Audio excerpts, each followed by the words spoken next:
आप देख रहे हैं इंडिया टाउन न्यूज, भारत की बात। नमस्कार, आप देख रहे हैं इंडिया टाउन न्यूज और मैं हूं आपके साथ आस्था सिंह। स्वागत है आपका हमारे दुर्ग भिलाई के खास बुलेटिन में। तो चलिए नजर डालते हैं आज की सुर्खियों पर।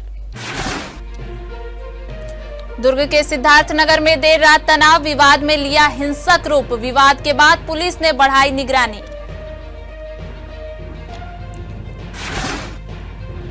प्रदर्शन के दौरान हिंसा, 6 पुलिसकर्मी घायल, आरोपी न्यायिक हिरासत में।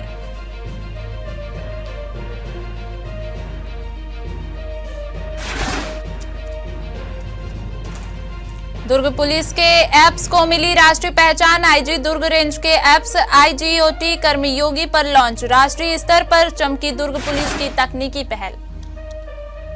सफेद बाघिन जया की मौत, भिलाई के मैत्री बाग में शोक। प्रबंधन ने वन विभाग जांच में जुटा। चलिए बढ़ते हैं खबरों की ओर।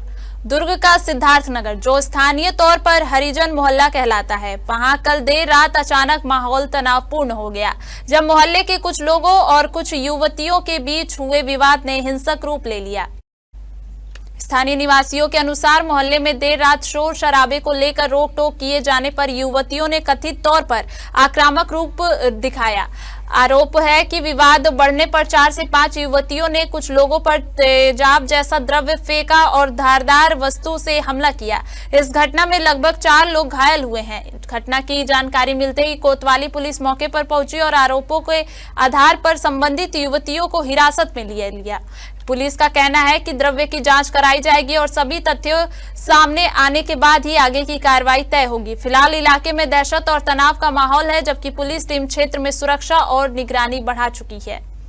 रात में एक वारदात हुआ था हमारे मोहल्ले में सिद्धार्थनगर में कि वो जो लड़की लोग हैं जो नशा करते हैं, बाहर के लड़कों को बुलाते हैं, उसमें से जो लड़का था कल हमारे घर के छोटे भाई के साथ लड़ाई झगड़ा किया नशे में आकर। फिर उन लोगों ने खुद ही गाली गलौज करके लड़ाई झगड़ा किया, हाथापाई हुआ, जिसमें हमारे भाई को भी लगा था। तो वो लड़कियों के बारे में पूरे समाज, पूरे मोहल्ले में सबको पता ही है कि अश्लील आदत है उन लोगों का, नशा वशा करने वरने का, और भी बहुत कुछ है जो समाज और मोहल्ले की बहन बेटियों को अच्छा नहीं लगता। सर कल बहुत हंगामा हुआ तो हम लोग सब लेडीज ने इकट्ठा होकर उनके घर समझाने गए थे कि बाहर के लड़कियों को मत बुलाओ, हमारे घर भी लड़कियां हैं बड़ी बड़ी, सब देखेंगे, गंदा गंदा प्रभाव पड़ रहा है, वही समझाने के लिए गए। बस है उसके यहाँ हम लोग उन लोग अंदर दौड़ के गए हैं लड़की लोग। हम लोग सोचे हम लोग को देख के दरवाजा लगा रहे हैं करके, लेकिन दरवाजा नहीं लगा के उन लोग कुछ ला के अचानक से बारिश जैसी पूरा एसिड को फेंकने लग गए। पूरा मेरे आंख में आया है, एक जन भैया का आंख तो मेरे से ज्यादा खराब हो चुका है। अभी मैं हॉस्पिटल से आ रही हूँ, अभी धोए धाए है, पूरा आंख तो ठीक है। कल क्या हुआ सर, कल वो हरना बांधा का लड़का था, वो बस्ती में माँ बहन लोग बैठे थे। उसके बाद वो गंदा गंदा गाली दे रहा था, तो मैं अपने यहाँ का भांचा को लेके आया, उसको बताया, मैं बोला हरना बांधा का लड़का देखो जबरदस्ती आके बस्ती में गाली गुप्तार कर रहा है करके। उसके बाद ये क्या किया, उसको मेरे यहाँ का भांचा 2-3 झापड़ मारा, उसके बाद छोड़ दिया। उसके बाद मैं घर गया, घूमने के लिए गया, उसके बाद आके मेरे यहाँ के भतीजा को मेरे सामने में बहन माँ का गाली दे रहा था, तब मैं उसको रात के मारा। मारने के बाद उसको थाना लेके आए। थाना लेके आए के बाद कॉम्प्रोमाइज करने के बाद अब सामाजिक मीटिंग था।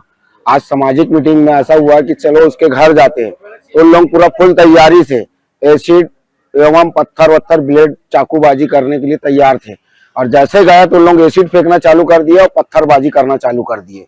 दुर्ग कोतवाली थाना क्षेत्र के सिद्धार्थनगर एरिया में कुछ जो वहां पे रहने वाली लड़कियां थी, उनको लेकर के मोहल्ले वालों में आक्रोश व्याप्त था। मोहल्ले वाले वहां पे उन लड़कियों से बातचीत करने के लिए गए थे। इसी दौरान वो लड़कियां जो हैं, जिसमें 2 अपचारी बालिका हैं और 3 बालिग हैं, कुल 5 लोग हैं। ये पांचों के पांचों आक्रोशित होकर के और जो मोहल्ले वाले थे उन पे ब्लेड से हमला किया और उनके ऊपर टॉयलेट का जो एसिड क्लीनर होता है उससे वो फेंका, जिसके चलते मोहल्ले में काफी आक्रोश पैदा हो गया। प्रकरण में जो भी घायल थे उनकी रिपोर्ट पर जो 5 महिलाएं थी, 3 बालिग और 2 अपचारी बालिका, उनके विरुद्ध विभिन्न धाराओं में अपराध कायम किया गया है और उनकी गिरफ्तारी की गई है, जिन्हें न्यायिक रिमांड पर आज भेजा जा रहा है। भिलाई निगम क्षेत्र के कैलाश नगर में सरकारी जमीन पर लगातार हो रहे कथित अवैध कब्जों के विरोध में वार्ड पार्षद नेहा साहू और स्थानीय रहवासियों ने मोर्चा खोल दिया है। पार्षद नेहा साहू का आरोप है कि इलाके की 3 सरकारी जमीनों पर भूमाफियाओं द्वारा कब्जा किया जा रहा है, जिसकी शिकायत वे कलेक्टर, एसडीएम, तहसीलदार और निगम आयुक्त तक कर चुकी हैं, लेकिन अब तक किसी भी प्रकार की कार्रवाई नहीं हुई है। दरअसल पार्षद के अनुसार 1 वर्ष पूर्व इन जमीनों के सीमांकन के लिए आवेदन भी दिया गया था, बावजूद इसके अब तक सीमांकन नहीं कराया गया है। उनका कहना है कि राजनीतिक और सूखदार दबाव के चलते कार्रवाई अटकाई जा रही है। अधिकारियों की चुप्पी और लंबित कार्रवाई से आक्रोशित पार्षद नेहा साहू और क्षेत्रवासी अनिश्चितकालीन धरने पर बैठ गए हैं। धरना स्थल पर मौजूद लोगों की मांग है कि सरकारी जमीनों का तुरंत सीमांकन कराया जाए, साथ ही सीमांकन होने तक किसी को भी जमीन पर कब्जा न करने दिया जाए और जिन भूखंडों पर अब तक अवैध कब्जे किए गए हैं उन्हें तत्कालिक प्रभाव से हटाया जाए। कैलाश नगर में शुरू हुआ यह विरोध अब लगातार तेज होता जा रहा है और क्षेत्रवासी प्रशासन से शीघ्र कार्रवाई की मांग कर रहे हैं। हम लोग को मजबूरीवश धरने पे बैठना पड़ा, क्योंकि अभी देख रहे हैं रात का समय है, ठंडी का टाइम है, लेकिन हम लोग थक हो गए थे। ऐसा कोई कार्यालय नहीं जहां हमने आवेदन नहीं किया होगा। साल भर से इसका प्रकरण चल रहा है तहसील में कि भाई शासकीय भूमि का सीमांकन किया जाए। ये देख रहे होंगे आप, पूरी जगह जो है शासकीय है। साल भर में तहसीलदार महोदय, आरआई पटवारी मिलकर इस जमीन का सीमांकन नहीं करवा पाए। 18 तारीख को, ये जो 18/11 जो बीती है, उस 18 तारीख को हम यहाँ पे भूमाफिया द्वारा पोल लगाकर कब्जा करने लगे। मैंने खुद ने, मोहल्ले वासियों ने, सबने मिलकर इसकी शिकायत की। एक कार्यालय ऐसा नहीं बचा जहां शिकायत नहीं की। ये देखिए 2 जन दर्शन हो गए, है ना, वहां हमने शिकायत कर डाली।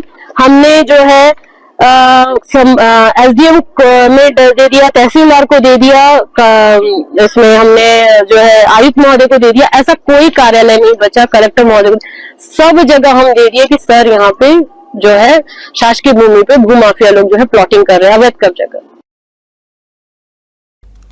दुर्ग रेंज पुलिस के तकनीकी नवाचार को राष्ट्रीय स्तर पर बड़ी पहचान मिली है। Bureau of police research and development ने त्रिनयन और सशक्त ऐप पर आधारित ऑनलाइन प्रशिक्षण मॉड्यूल को भारत सरकार के IGOT कर्मयोगी प्लेटफॉर्म पर लॉन्च किया गया है। आपको बता दें कि त्रिनयन ऐप सीसीटीवी कैमरों की लोकेशन और जियो टैगिंग के जरिए पुलिस को तुरंत फुटेज उपलब्ध कराता है, जबकि सशक्त ऐप चोरी और लापता वाहनों की रियल टाइमिंग जांच की प्रक्रिया को तेज करता है। इन दोनों नवाचारों को IG दुर्ग रेंज राम गोपाल गर्ग की आधुनिक पुलिसिंग की पहल माना जा रहा है। IG ने पूरी टीम को इस उपलब्धि पर बधाई दी है। यह कदम पुलिस विभाग की कार्यकुशलता बढ़ाने और नागरिकों की सुरक्षा सुनिश्चित करने की दिशा में एक महत्वपूर्ण पहल मानी जा रही है।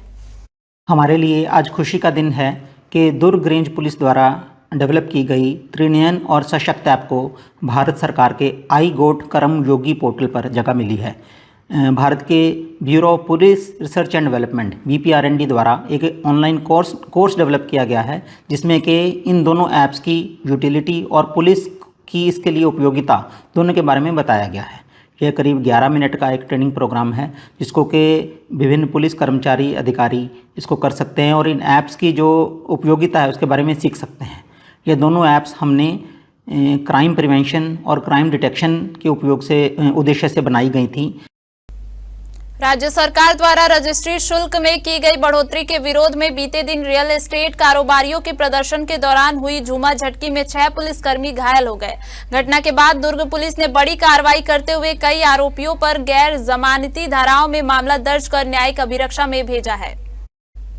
पुलिस प्रवक्ता सत्य प्रकाश तिवारी ने बताया कि प्रदर्शन के दौरान पुलिस के साथ बदसलूकी की गई और टायर एवं अन्य ज्वलनशील सामग्री लेकर हंगामा करने की कोशिश भी की गई। पुलिस के मुताबिक इस पूरे प्रकरण का मुख्य आरोपी मोहन नगर थाना क्षेत्र का निगरानी शुदा बदमाश मनोज राजपूत है, जिसके साथ अन्य लोगों की भी पहचान की गई है। पुलिस का कहना है कि मनोज राजपूत का आपराधिक इतिहास रहा है। वह लगभग 1 वर्ष पहले दुष्कर्म के आरोप के मामले में जेल जा चुका है, जबकि वर्ष 2017 में स्मृति नगर चौकी क्षेत्र में 420 के एक प्रकरण में भी उसे गिरफ्तार किया गया था। मोहन नगर थाने में भी उसके खिलाफ कई अपराध दर्ज हैं।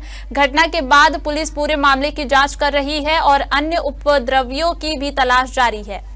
कल दुर्ग कोतवाली थाना क्षेत्र अंतर्गत पटेल चौक के पास जो रियल एस्टेट कारोबारी हैं और जो ब्रोकर हैं उनके द्वारा अपनी विभिन्न मांगों को लेकर के धरना प्रदर्शन किया जा रहा था। धरना प्रदर्शन के क्रम में उनके द्वारा अचानक पुलिस के ऊपर हमला करके और शासकीय कार्य में बाधा डाला गया था, जिसमें हल्का बल प्रयोग किया गया था। प्रकरण में जब उन जो भी इस प्रकार की गतिविधि में जो पुलिस के ऊपर हमला किए थे और शासकीय कार्य में जिन्होंने बाधा डाला था, उनके विरुद्ध अपराध कायम किया गया है। विभिन्न धाराओं में अपराध कायम करने के बाद विवेचना के दौरान इस बात की जानकारी और पुख्ता प्रमाण मिले कि जो भी वहां पे व्यक्ति इकट्ठा थे, जो भी वहां पे ब्रोकर इकट्ठा थे और जमीन के कारोबारी इकट्ठा थे, उनके द्वारा वहां पे पहले से टायर और ज्वलनशील पदार्थ डीजल वगैरह रखा गया था, जो इस बात का प्रमाण है कि इनके द्वारा पूर्व नियोजित कार्यक्रम के तहत वहां पे अशांति फैलाए जाने और वहां पे पुलिस के ऊपर हमला किए जाने का पूर्व प्लान था और सुनियोजित तरीके से इस पूरे कार्यक्रम को उनके द्वारा अंजाम दिया जा रहा था। भिलाई के मैत्री बाग चिड़ियाघर से एक दुखद खबर सामने आई है, जहां आज सुबह चिड़ियाघर की सफेद बाघिन जया की अचानक मौत हो गई। मैत्री बाग प्रबंधन ने बताया कि जया की तबीयत अचानक बिगड़ी और उसके बाद उसकी मृत्यु हो गई। सूचना तुरंत वन मंडलाधिकारी दुर्ग को दी गई, जिसके बाद दोपहर में वन विभाग की टीम, शासकीय चिकित्सक और वन जीवन विशेषज्ञों की मौजूदगी में जया का पोस्टमार्टम किया गया। पोस्टमार्टम के बाद वन परिक्षेत्र अधिकारी की उपस्थिति में जया का दाह संस्कार किया गया। वन विभाग अब बाघिन की मौत के कारणों की विस्तृत रिपोर्ट तैयार कर रहा है। आपको बता दें कि जया मैत्री बाग के प्रमुख आकर्षणों में से एक थी। उसकी मौत से चिड़ियाघर में शोक का माहौल है। फिलहाल चिड़ियाघर प्रबंधन और वन विभाग दोनों ही मामले की जांच में जुटी हुई है। हमारे दुर्ग भिलाई के बुलेटिन में फिलहाल इतना ही। देखते रहिए इंडिया टाउन न्यूज, भारत की बात। नमस्कार। आप देख रहे हैं इंडिया टाउन न्यूज, भारत की बात।